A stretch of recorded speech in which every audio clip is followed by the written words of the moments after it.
Salut tout le monde, c'est Aska en direct de Samara en Russie. Samara, berceau de la recherche spatiale russe, avec sa réplique de fusée, avec ses monuments, ses églises, sa promenade le long de la Volga. Très agréable vu qu'il fait 36 degrés ici.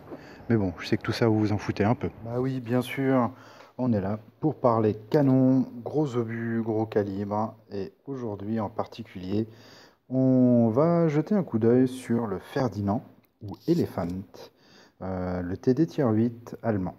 Construit à partir de 1943 en utilisant les 90 châssis de Tiger Porsche qui avaient déjà été assemblés, mais pas utilisés vu que c'est le design Henschel qui a finalement remporté la course pour faire le Tiger 1 et équipé du 88 mm du canon anti-aérien.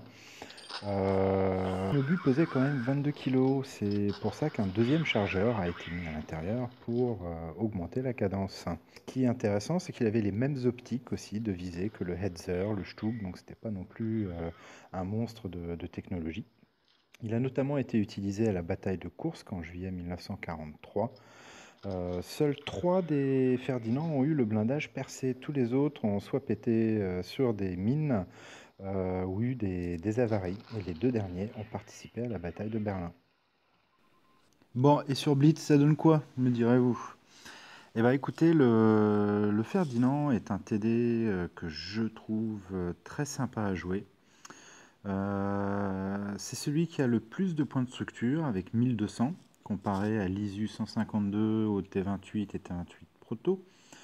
Côté blindage, on peut pas se plaindre. Alors c'est sûr que c'est pas un T28, mais on verra après, les 200 mm de blindage frontal qu'il a font le boulot. C'est sûr qu'il est imposant. Il est très haut, hein, si on compare à l'ISU 152 qui déjà n'est pas petit et au T28. Les valeurs de camouflage du Ferdinand sont mauvaises.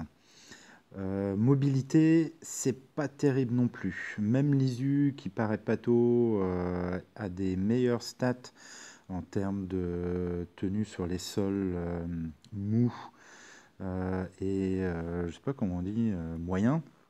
Hein. Le T28 est certes beaucoup plus lent. Par contre, du coup, c'est une plateforme de tir plus stable. La dispersion en mouvement du T28 est meilleure. Par contre, une fois qu'il est posé, le Ferdinand, avec 0,35 de dispersion, est le TD le plus précis des 4. Donc, c'est pour ça qu'on verra qu'il faut essayer, si on peut, de le jouer en snipe, posé à l'arrière, caché derrière un buisson, avec le filet de camouflage activé. Des gens qui spotent devant pour vous, et là, vous pouvez laisser le canon faire son boulot. Donc on va regarder un peu son blindage, puis les équipements, et après les petits gameplays. Côté recherche, alors si vous avez pris le chemin des TD, donc vous arrivez depuis le Yak Panther, vous aurez déjà débloqué le canon de 105, qui est un très bon canon, pénétration de 200, 300 dégâts, 7,6 coups par minute. Clairement, ça fait le boulot. Par contre, vous n'aurez aucun moteur et bien sûr pas les chenilles. Si vous venez du Tiger P, vous aurez débloqué le moteur Porsche. Par contre, vous aurez tous les canons à rechercher, parce que vous commencerez du coup avec le canon de flak 88. Si c'est le cas, recherchez d'abord le canon de 105, puis moi je conseillerais les chenilles, parce que le petit plus en mobilité est très utile. Ensuite, je finirai par les moteurs. Donc le moteur, c'est celui aussi du VK4502A.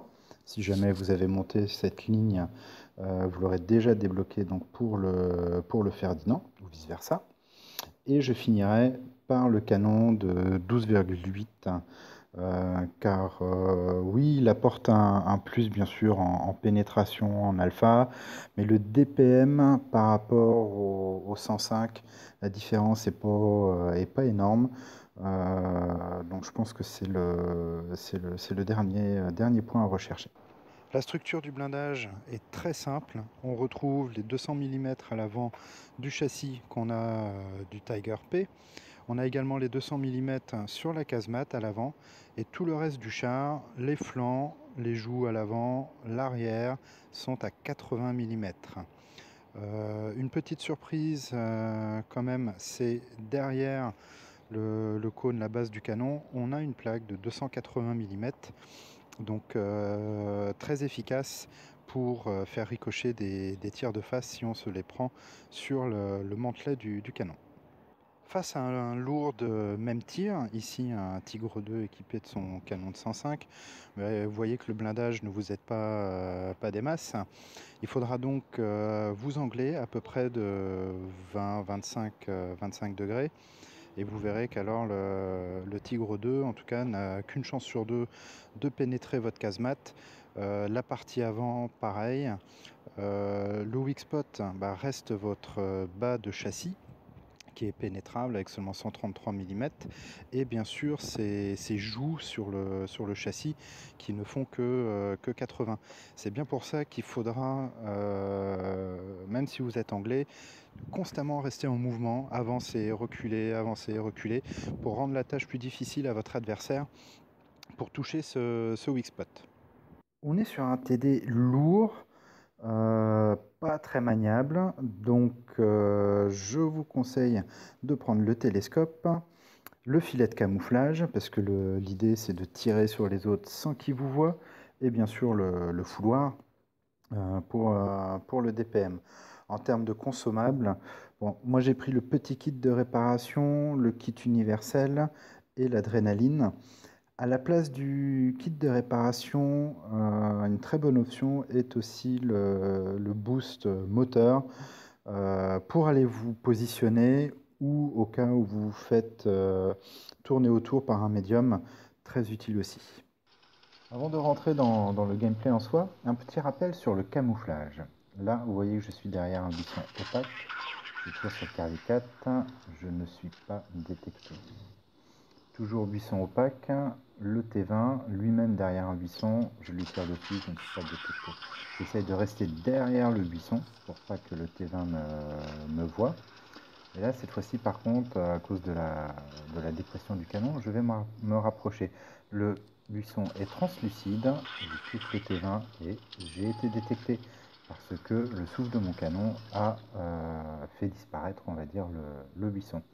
Là, je suis de nouveau derrière le buisson opaque. Je tire sur le KV4. Il ne me détecte pas. Voilà les bases du camouflage, les amis. Il faut bien rester derrière un buisson opaque. J'espère que vous mettrez bien à profit ce petit cours accéléré de camouflage. En tout cas, voici le gameplay. On est dans une bataille tier 9 sur sable du désert. On voit tout de suite la mauvaise résistance au sol du Ferdi là pour tourner sur le sable et puis on verra pour monter cette petite colline. Ah, qu'est-ce que c'est lent.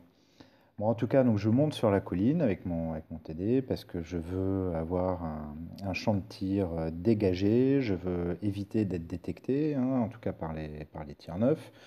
Regardez-moi le T20, je sais pas ce qu'il vient faire là, mais il a pas compris grand-chose. Bon.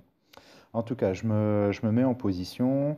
Le comète part bien sur les flancs. On va voir s'il spot quelque chose. Mais en tout cas, en ville, on a déjà les premiers ennemis qui apparaissent. Donc, on se positionne pour le 75. Alors, 373, c'est pas beaucoup, hein. C'est presque le mini du Furdy. D'autres targets qui apparaissent. Alors on est quasiment à l'autre bout de la map, hein, pas de chance sur l'ISU 152, hein, le coup dévie un tout petit peu. Et écoutez, là le Comet a réussi à passer dans le dos de l'équipe adverse. Donc clairement, moi il faut que je le soutienne, sinon il va se faire prendre par le T29. Bon, le premier tir dévie un tout petit peu, pas de beaucoup, mais comme on est vraiment très très loin, ça suffit. Par contre, après, voilà, on va voir, j'aligne les coups. Alors, je sais pas si votre œil de lynx l'a vu. Moi, j'avoue que pendant la partie, j'ai loupé cet épisode. Mais oui, il y a bien des petits points rouges qui sont apparus sur le gauche de la minimap. Il y a même les petits triangles à côté de mon viseur, mais j'ai complètement loupé là. Bon, là, j'avais pris de la PCR pour être sûr de pouvoir aider l'équipe contre le 75. J'ai toujours pas vu les jolis petits triangles rouges qui m'indiquent pourtant que quelqu'un s'approche de mon flanc. Et donc moi, je pars en me disant, bah, ils sont tous en ville et je vais aller les aider. Et voilà. Et c'est que maintenant que je me rends compte que j'ai deux chars sur mon flanc et je suis à découvert. Bon, j'arrive à mettre quand même un obus dans le M103, mais le T25 m'a allumé. Maintenant, c'est le M103. Je me retrouve avec la moitié de mes points de vie, avec deux chars en face et aucune protection. Donc, comme je vous l'ai dit, il faut sangler, mais surtout pas rester statique. Donc là, le fait que je recule, je pense que la M103 visait ma casemate, mais comme j'étais en mouvement, finalement, l'obus a touché mon mantelet, et donc ça a fait un bounce.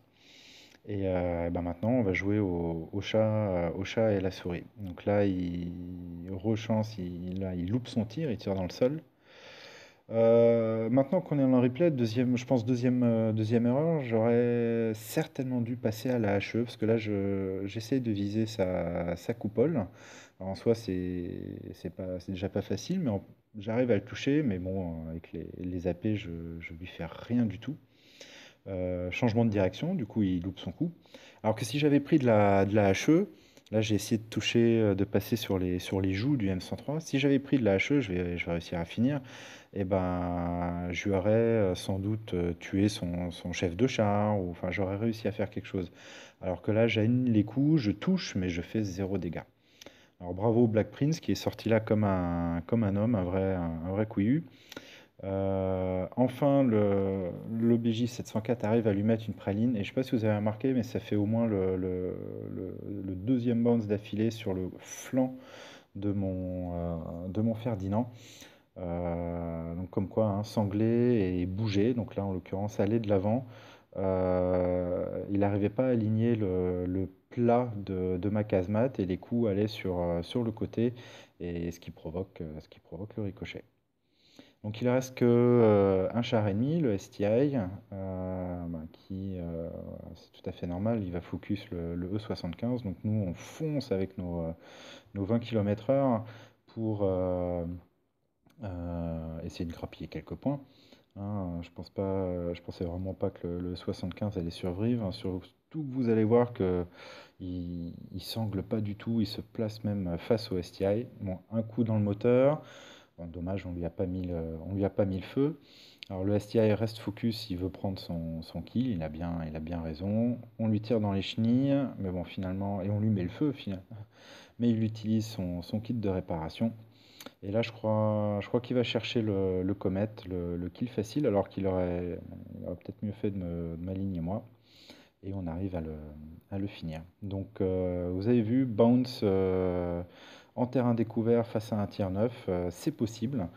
Pas à chaque fois, bien sûr, mais anglez-vous, avancez, ne restez pas statique, avancez, reculez.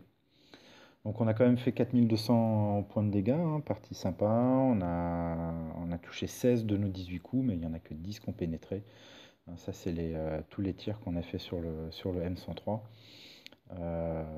Mais voilà, bon, partie sympa. J'espère que vous avez vu que le blindage est efficace. Vraiment un char avec lequel on peut s'amuser. Bon, bah, j'espère que cette revue vous aura plu. N'hésitez pas à faire un like sur la vidéo. N'hésitez pas à aller voir mes autres revues, mes gameplays, que ce soit seul ou avec mes camarades de peloton. Parlez-en autour de vous, parce que c'est vraiment une super chaîne. Et à la prochaine. Ciao.